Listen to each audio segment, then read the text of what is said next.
Bonjour, bienvenue à nos côtés aujourd'hui Olivier Poli, chef de la rédaction d'Ouest France à Brest. Olivier, bonjour. Bonjour. Ensemble, nous revenons sur l'actualité de cette semaine en Finistère, une actualité riche. On voit ça tout de suite avec l'info de ce vendredi 28 octobre. Et ça avance dans le dossier de la Sobrena. Les salariés ont obtenu 2 rendez-vous au ministère de l'Industrie et de l'Économie, les 2 et 10 novembre. Ils iront défendre le maintien de la réparation navale à Brest. Ce vendredi midi, près de 600 personnes se sont rassemblées pour soutenir les salariés de la Sobrena et assister au baptême de l'étrave du bateau installé sur la place de la Liberté à Brest. Le reportage d'Arnaud Motin.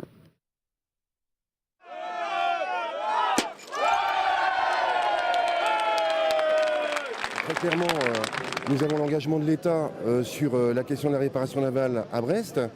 On a une première réunion au ministère de l'Industrie le 2 novembre à 14h30, à laquelle les organisations syndicales vont se rendre.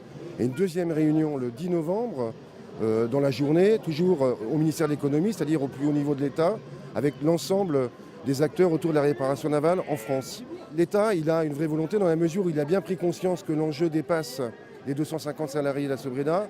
C'est 1000 emplois sur Brest et c'est surtout une option stratégique pour la France. Et donc là, il n'y a pas le choix, il faut trouver des réponses. La Sobrena, si vous voulez, c'est un des aspects du problème. Ce qui compte, c'est que ce sur quoi on est sûr, c'est la mobilisation des salariés a fait bouger les lignes. Et on va continuer à le faire, voilà.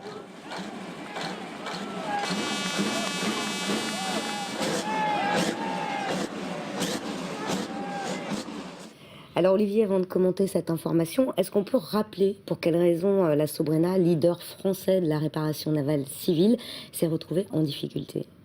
Alors, les causes de cette difficulté sont multiples. Il y a des problèmes conjoncturels qui sont les plus importants, à savoir que la Sobrena peine aujourd'hui à trouver des bateaux à réparer du fait de la concurrence internationale et notamment de la concurrence des chantiers polonais et espagnols qui pratiquent des prix beaucoup plus bas que ceux de la Sobrena. Concurrence européenne pour le coup. Concurrence européenne, alors qu'on sait aussi que si la Sobrena coûte plus cher, c'est aussi en grande partie parce que la compétence de ses ouvriers sont très largement reconnues. Donc il n'y a plus de bateaux, c'est essentiellement pour ça que la Sobrena est en difficulté. Les salariés demandent donc une aide de l'État. Ils ont obtenu aujourd'hui 2 rendez-vous. Est-ce que pour autant la réparation navale civile à Brest est sauvée ? Par définition, on ne sait pas ce qui sera dit lors de ces 2 rendez-vous, donc évidemment tout va dépendre des réponses qui seront apportées à ce moment-là. On sait qu'aujourd'hui, une des pistes rêvées, pour le moment, rêvé un petit peu par toutes les parties, c'est que l'État demande à des CNS de reprendre l'activité de réparation navale. Est-ce que l'État ira jusque-là ? Pour le moment, on ne sait pas du tout. Ce qui est sûr en tout cas, c'est que localement, les élus de tous bords, les syndicalistes et les salariés sont pour le moment tous unis pour défendre la réparation navale à Brest. Est-ce qu'il y a vraiment de l'espoir, comme l'indique ce bateau baptisé aujourd'hui à Brest ? Tant qu'il y a de la vie, il y a de l'espoir. Évidemment, il serait inconcevable qu'une ville comme Brest, située comme elle l'est par rapport aux grands trafics maritimes internationaux, perde un tel fleuron industriel. La réparation navale à Brest, ça date du début du XXe siècle. C'est un siècle d'histoire, c'est un siècle cette année, c'était en 1911.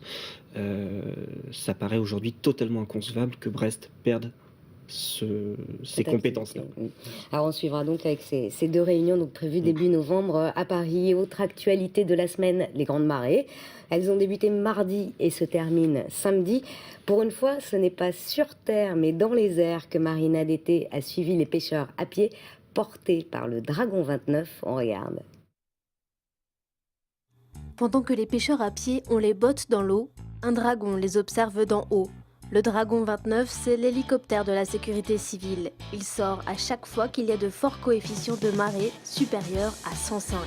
Un dispositif renforcé depuis le décès de 4 personnes l'an passé en baie de Loquirec. Le vol a 2 rôles, un rôle préventif et un rôle d'assistance, éventuellement s'il y a des gens à récupérer qui se sont fait surprendre par les marées. On fait un vol dans le sud, entre Concarneau et le Guilvinec, et un vol sur le trait de côte nord, entre Plongeour 13 et la baie de Morlaix. L'hélicoptère sort par tous les temps. À son bord, un pilote, un mob, comprenez mécanicien opérateur de bord, et un pompier plongeur prêt à intervenir en cas d'alerte. Donc là en matériel, j'ai mon casque et mes lunettes et mes palmes s'il est à l'eau. Et donc la sangle pour noyer la victime. Voilà. Sinon je suis équipé en néoprène, prêt à intervenir, prêt à être fouillé.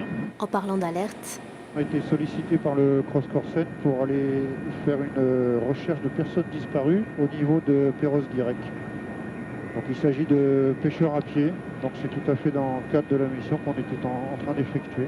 l'hélicoptère arrive sur zone, La mission est annulée fausse alerte. et à 2 minutes d'arriver sur le point de début de recherche, on a appris que la personne en fait avait été retrouvée chez elle. Le Dragon 29 est le seul hélicoptère de la sécurité civile en Finistère. Depuis le début de l'année, 335 personnes ont été secourues. Alors Olivier, je le disais, les marées ont débuté mardi, mais dès lundi, le début de la semaine a démarré sous des trompes d'eau. Alors la pluie en octobre en Finistère, on connaît, mais là, on a battu des records.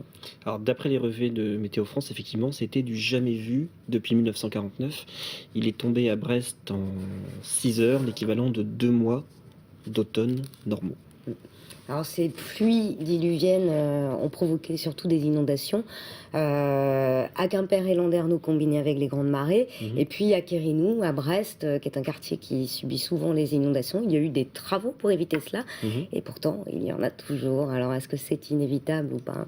Alors, toujours d'après Météo France, les pluies qu'on a eues en début de semaine, donc lundi, sont des pluies plus que décennales. C'est-à-dire que ce sont des pluies dont la fréquence ne se répète que tous les 10 ans. Là, donc, visiblement, c'était quelque chose d'encore plus exceptionnel que ces pluies décennales. Et les normes auxquelles répondent les chantiers faits à Brest ne sont pas prévues pour ces pluies-là. Ils respectent les normes qui sont prévues par l'État français, mais les normes ne prévoient pas de répondre à ces pluies-là. C'était exceptionnel, visiblement. Alors, Olivier, vous connaissez sûrement Facebook, le réseau social. Eh bien, figurez-vous qu'arrive sur la toile Bracebook, la déclinaison bretonne. L'idée est née dans la tête d'un jeune entrepreneur de Plouganou. Marina Dété l'a rencontré. Dans la famille réseau social, je voudrais Bracebook. Bonne pioche. Depuis quelques mois, les Bretons peuvent communiquer entre eux sur la toile. Le fondateur du site, c'est lui, Corentin, 31 ans, originaire de Plouganou. L'idée m'est venue un jour en prenant des Russes en stop qui étaient en vacances en Bretagne. Et au moment de se séparer, ils m'ont dit on te laisse notre email et puis aussi notre compte Facebook russe. Et donc forcément, je me suis dit c'est marrant, ils ont leur déclinaison. Et voilà, ça a fait un tour dans ma tête et je me suis dit évidemment, Bracebook, un réseau social pour la Bretagne, ça paraît l'évidence. Bingo, quelques semaines après sa création, Bracebook enregistre déjà plus de 2500 membres. Le principe est simple, les adhérents peuvent créer gratuitement leur blog, chatter, proposer du covoiturage, apprendre le breton, bref, créer du lien. Un principe qui n'est pas sans rappeler celui du géant Facebook. On va avoir du mal à faire tomber l'Amérique quand même. Il est très probable que les gens aient 2 comptes. C'est pourquoi on a pensé à ces personnes qui vont avoir 2 comptes pour qu'il n'y ait pas besoin de mettre en ligne 2 fois une photo qu'ils souhaitent partager ou 2 fois un statut. Il y a un petit bouton qui permet sur Bracebook de, en temps réel, copier les choses lorsqu'on le désire, de manière à ne pas perdre de temps et à être efficace sur les réseaux sociaux. Bracebook est présenté officiellement ce vendredi à l'occasion de la Startup Weekend à Lannion. Alors Olivier, est-ce que vous pensez que le petit village breton Bracebook peut faire vaciller l'américain, le géant américain ? Vaciller, je pense pas. Bon, comme le dit le promoteur du projet, il vise plutôt la complémentarité. Ce qui me paraît intéressant dans son projet, c'est qu'il joue vraiment sur la carte de la proximité et de l'identité bretonne, avec notamment la possibilité d'apprendre le breton en ligne. Bon, ça peut marcher. Et ça peut toucher la diaspora aussi, Ça peut marcher. Pourquoi pas. Pour terminer cette édition, parlons foot, avec un grand rendez-vous ce samedi à Brest. C'est le derby entre le Stade brestois et le FC Lorient. Qu'est-ce qui fait la particularité de ces matchs, Olivier ? Alors, ce qui fait la particularité de ces matchs, c'est évidemment la proximité entre les deux villes, même si certains supporters considèrent que Brest-Lorient, ce n'est pas un vrai derby. Le vrai derby, ce serait Brest-Rennes. La question, c'est évidemment de savoir quelle est la meilleure équipe, quelle est la meilleure ville en Bretagne. Alors le Stade brestois n'est pas au mieux dans le classement. Là, il faut à tout prix gagner contre Lorient. Pour les points et pour le moral? Pour les deux, effectivement, 3 points, ce serait vraiment une grosse bouffée de bonheur pour le Stade Brestois et pour ses supporters. Et au classement, ça ferait un bien fou. À tout le monde. À tout le monde. Et je le rappelle, donc le match Brest-Lorient, c'est ce samedi à 19h au stade Francis Leblay, donc à Brest. Merci Olivier Poli d'être venu commenter l'actualité avec nous. C'est la fin de ce JTBO. Lundi, vous retrouverez Erwan Lousseau. D'ici là, n'oubliez pas, on change d'heure dans la nuit de samedi à dimanche. Cette fois-ci, on recule d'une heure à 3h et il sera 2h. Je vous souhaite en tout cas un excellent week-end. Ciao!